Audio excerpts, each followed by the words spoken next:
நீங்கள் வெளிநாட்டில் இருந்தாலும் பயண தடைகள் மற்றும் சிரமங்களால் அருகில் இருக்க முடியாத இந்த நேரத்தில் உங்கள் பெற்றோருக்கு மருத்துவ தேவைகளை வழங்கி எங்கள் சொந்த பெற்றோரை போல நாங்கள் அன்புடன் பராமரிப்போம். மெடிப்ளேஸ்.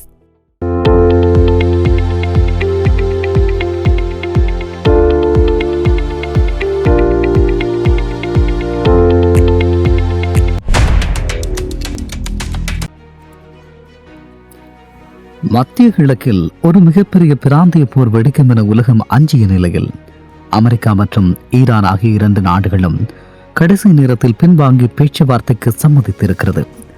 டொனால்ட் ட்ரம்ப் நிர்வாகத்தின் அதிரடி அறிவிப்புகளும் ஈரானின் மூலோபாய நகர்வுகளும் சர்வதேச அரசியலில் ஒரு புதிய அத்தியாயத்தை திறந்துள்ளன. அமெரிக்க ஜனாதிபதி டொனால்ட் ட்ரம்ப் ஈரான் மீது மிகப்பெரிய அளவிலான தாக்குதலை நடத்த விதித்திருந்த காலக்கெடு முடிவெடுவதற்கு சில மணி நேரங்களே இருந்த நிலையில் இந்த ராஜதந்திர நகர்வானது நிகழ்ந்துள்ளது. ஈரான் தனது தரப்பில் இருந்து ஹார்முஸ் நீரிணையில் கப்பல் போக்குவரத்தை ஓரளவுக்கு அனுமதிப்பதாக கொடுத்த உறுதிமொழியை தொடர்ந்து ட்ரம்ப் தனது தாக்குதல் திட்டத்தை 2 வாரங்களுக்கு ஒத்திவைத்துள்ளார். இது ஒரு தற்காலிக போர் நிறுத்தமாக பார்க்கப்பட்டாலும் போர் முகங்கள் தற்காலிகமாக விலகியுள்ளன. ஈரான் முன்வைத்துள்ள 10 அம்ச திட்டம் இந்த மாற்றத்தின் மையப்புள்ளியாக உள்ளது. இதனை ஈரான் தனது ராஜதந்திர வெற்றியாக பிரகடனப்படுத்தியுள்ளது. அமெரிக்காவின் பார்வை வெள்ளை மாளிகை இதனை ஒரு செயற்படக்கூடிய அடிப்படை திட்டம் என ஏற்றுக்கொண்டுள்ளது. எதிரிலுக்கு முக்கியமான அம்சம் அமெரிக்க துருப்புகள் அந்த பகுதியில் இருந்து வெளியேறுவது மற்றும் பொருளாதார தடைகள் குறித்த அம்சங்கள் இதில் அடங்கியிருக்கலாம் என கருதப்படுகிறது. அதே நேரம் கடல்வழி பாதையை பொறுத்தவரை உலக எண்ணெய் போக்குவரத்தின் இதய பகுதியான ஹார்முஸ் நீரிணையை திறக்க சம்மதித்ததன் மூலம் ஈரான் உலகளாவிய எரிசக்தி நெருக்கடியை தவிர்த்து பேச்சுவார்த்தையில் தனது கை ஓங்கச் செய்திருக்கிறது. ராஜதந்திரத்திலே ஆசிய நாடுகளுடைய பங்களிப்பு என்ற விதம் மிகப்பெரிய ஒரு பார்வையை ஏற்படுத்தி இருக்கிறது. இந்த நெருக்கடியை குறைப்பதில் அமெரிக்காவோ அல்லது ஐரோப்பிய நாடுகளோ அல்லாமல் ஆசிய நாடுகளே முக்கிய பங்கு வகித்துள்ளன என்பது குறிப்பிடத்தக்கது. பாகிஸ்தான் பிரதமர் ஷெஹபாஸ் ஷெரீப் மற்றும் இராணுவ தளபதி அசீம் முனீர் ஆகியோர் நேரடி மத்தியஸ்தர்களாக செயற்பட்டுள்ளனர். துருக்கி, எகிப்து மற்றும் சீனா ஆகிய நாடுகள் பின்னணியில் இருந்து இந்த பேச்சுவார்த்தைகளை ஒருங்கிணைத்துள்ளன. குறிப்பாக சீனாவின் மறைமுக ஆதரவு ஈரானை ஒரு இணக்கமான முடிவுக்கு வர தூண்டியிருக்கலாம் என பார்க்கப்படுகிறது. இந்த நிலையில் ட்ரம்பினுடைய நிலைப்பாடும் அவருடைய ட்ரூத் சோசியல் தள பதிவும் என்ன சொல்லுகிறது? தனது வலிமையான பாணியில் டொனால்ட் ட்ரம்ப் அமெரிக்கா தனது இராணுவ இலக்குகளை எட்டிவிட்டது என அறிவித்துள்ளார். பாகிஸ்தான் தலைவர்களின் வேண்டுகோளுக்கு இணங்கவும் நீண்டகால அமைதிக்கு ஒரு வாய்ப்பு வழங்கவும் இந்த முடிவை எடுத்துள்ளேன் என அவர் குறிப்பிட்டுள்ளார். அவர் குறிப்பிட்டு இருக்கக்கூடிய இந்த விடயம் இது தனது உள்நாட்டு ஆதரவாளர்களிடம் தான் ஒரு அமைதியை விரும்புபவர் என்ற பிம்பத்தை உருவாக்க அவர் எடுக்கும் முயற்சியாகவும் கருதப்படுகிறது.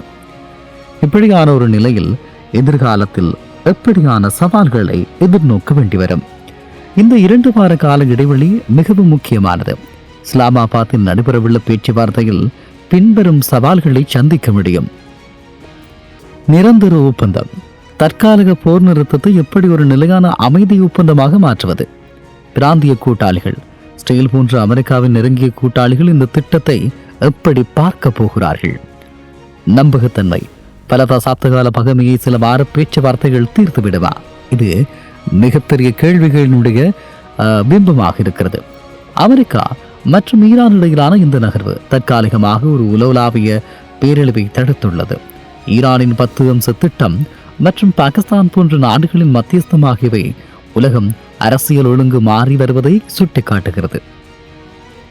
ஆயுதங்கள் பேசத் தொடங்கிய இடத்தில் இப்போது ராஜதந்திரம் பேசத் தொடங்கியிருப்பது உலக அமைதிக்கு ஒரு சிறிய நம்பிக்கை ஒளியை தந்துள்ளது என்று குறிப்பிடலாம். ஈரானுடைய 10 அம்ச திட்டம் முழுமையான உள்ளடக்கங்களை பார்க்கிற போது மிகப்பெரிய சந்தேகங்கள், அதாவது அமெரிக்கா இதை ஏற்றுக்கொள்ளுமா என்பதாகத்தான் இருக்கிறது. ஈரான் முன்வைத்திருக்கக்கூடிய திட்டத்தில் இதுவரை வெளிவராத சில முக்கியமான நிபந்தனைகள் கிடைக்கப்பெறுகிறது. நிவாரணத் தொகை. போர் மற்றும் தடைகளால் ஈரான் அடைந்த பொருளாதார இழப்புகளுக்கு அமெரிக்கா முழுமையான இழப்பீடு வழங்க வேண்டும் என கோரிக்கை இதிலே இருக்கிறது. ஐக்கிய நாடுகள் பாதுகாப்பு சபை அங்கீகாரம்.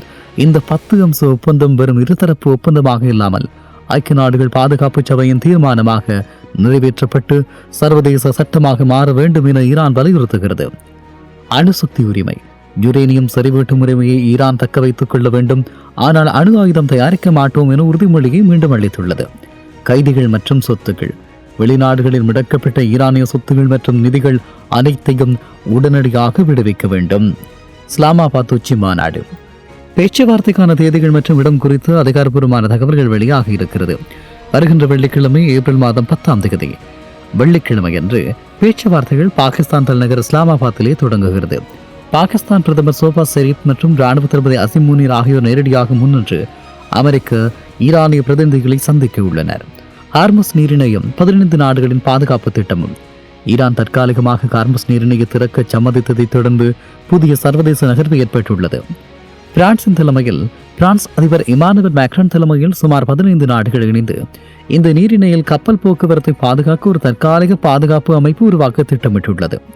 இருப்பினும் இந்த நீரிணை ஈரானின் முழுமையான கட்டுப்பாட்டிலேயே இருக்க வேண்டும் என்பதில் ஈரான் பிடிவாதமாக உள்ளது. இஸ்ரேல் மற்றும் அண்டை நாடுகளுடைய எதிர்வினை. இஸ்ரேலிய பிரதமர் பெஞ்சமின் நெதன்யாகு அமெரிக்கா ஈரான் போர் நிறுத்தத்தை ஆதரிப்பதாக கூறினாலும் லெபனானில் நடக்கும் போருக்கு இது பொருந்தாது என தெளிவுபடுத்தியுள்ளார். வளைகுடா நாடுகள் இந்த அமைதி முயற்சியை வரவேற்றாலும் ஈரான் மீண்டும் அணுசக்தி பலத்தை பெறுவது குறித்து எச்சரிக்கையாக உள்ளன. ஈரானின் 10 அம்ச திட்டத்திற்கு பதிலடியாக அமெரிக்கா தனது சொந்த 15 அம்ச திட்டத்தை வைத்துள்ளதாக தகவல்கள் கசிகிறது. ஈரான் தனது செறிவூட்டப்பட்ட யுரேனியத்தை முழுமையாக ஒப்படைக்க வேண்டும். பிராந்தியத்தில் உள்ள தனது ஆதரவு படைகளுக்கு ஈரான் வழங்கும் நிதியை நிறுத்த வேண்டும். இந்த தரவுகள் வரும் நாட்களில் இஸ்லாமாபாத்தில் நடக்கவிருக்கும் பேச்சுவார்த்தை எவ்வளவு சவாலானது என்பதை நமக்கு உணர்த்துகிறது. மத்திய கிழக்கின் பதற்றமான புவிசார் அரசியல், ஈரானின் 10 அம்ச திட்டம் மற்றும் அமெரிக்காவின் தற்காலிக பின்வாங்கல் ஆகியவை ஒரு வரலாற்று சிறப்புமிக்க திருப்பு முறையாக அமைந்துள்ளன. இதனை வெறும் போர் தவிர்ப்பு நடவடிக்கையாக மட்டும் பார்க்க முடியாது. மாறாக இது ஒரு சர்வதேச உறவுகளில் ஏற்பட்டுள்ள முக்கிய 3 மாற்றங்களை அடிக்கோடிட்டு காட்டுகிறது. மத்தியஸ்த அதிகாரத்தின் இடமாற்றம். வழக்கமாக உலக நாடுகளுக்கிடையே நிலவும் மோதல்களை தீர்த்து வைப்பதில் அமெரிக்காவும் ஐரோப்பிய நாடுகளுமே முதன்மை வகிக்கும். ஆனால் இந்த விவகாரத்தில் பாகிஸ்தான், சீனா மற்றும் துருக்கி போன்ற ஆசிய நாடுகள் முன்னின்று செயற்பட்டிருப்பது உலக அரசியலின் மையம் மேற்கு நோக்கி, அதாவது மேற்கு நாடுகளை நோக்கி கிழக்கு நோக்கி நகரத் தொடங்கியுள்ளது உறுதிப்படுத்துகிறது. குறிப்பாக பாகிஸ்தானின் தலைமைத்துவம் மற்றும் சீனாவின் பின்னணி ஆதரவு ஆகியவை ஆசிய நாடுகளால் உலக பிரச்சினைகளை தீர்க்க முடியும் என்ற நம்பிக்கையை ஏற்படுத்தியுள்ளது. ஈரான் தனது 10 அம்ச திட்டத்தின் மூலமாக போர்க்களத்தில் அடைய முடியாத ஒரு நிலையை ராஜதந்திர மேஜையில் எட்டியுள்ளது. தனது பிராந்திய உரிமைகளை நிலைநாட்டிக் கொண்டே பொருளாதார தடைகளை நீக்க கூறுவது ஈரானின் புத்திசாலித்தனமான நகர்வாகும்.